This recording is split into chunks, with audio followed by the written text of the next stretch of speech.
Wow. Grabe oh. Grabe. Parang may naamoy ako. Wala steak ito. Oh, ito na nga guys. Mukhang nangangamoy na tong ating nangangamoy na nga yung durian natin guys. Baho. Baho. Tara. Let's try. Kung hinog na nga guys. Grabe. So ayan guys, grabe. Hinog na nga tong ating durian guys. So nabili natin to sa palengke ng ano lang 100. So napakamura niya na. So titikman natin to kung napakasarap guys. So yan, umpisa nating biyakin kung anong lasa nito. Matagal-tagal na akong hindi nakatikim nito guys. Tara. Start.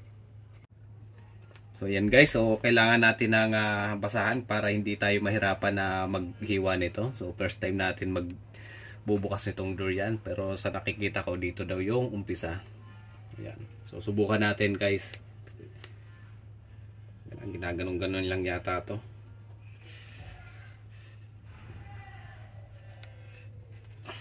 Isa pa. Yan.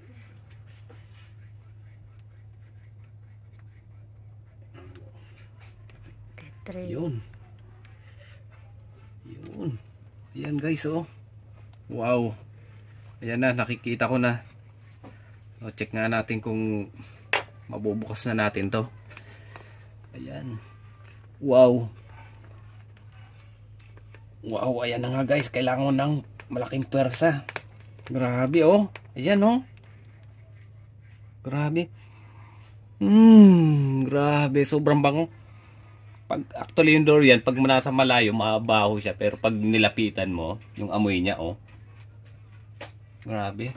Guys, talagang makapasarap ang kain natin ito. Yan oh. Wow. Grabe oh. My God. Uy, nahulog pa. Ayan oh. Uy, parang may sarap. Grabe, ang sarap. Tikman nga natin. Wow. Ayan guys, oh, eto na oh. Tikman natin, pero ito hindi to galing Davao, dito lang to sa hindi, Carmona. sa may Carmona natin nabili. Yan oh. Grabe, ang bango, ang sarap. Siguro nito. Tikman ko na nga. Grabe guys, ang tamis. Ang tamis niya. Grabe oh, tingnan mo. Yan oh. Napakasarap. Amoy na amoy ito sa kapitbahay panigurado.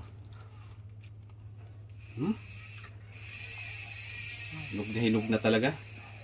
Wow. Gusto mo? Inunahan mo na. Wala lang muna guys. Important.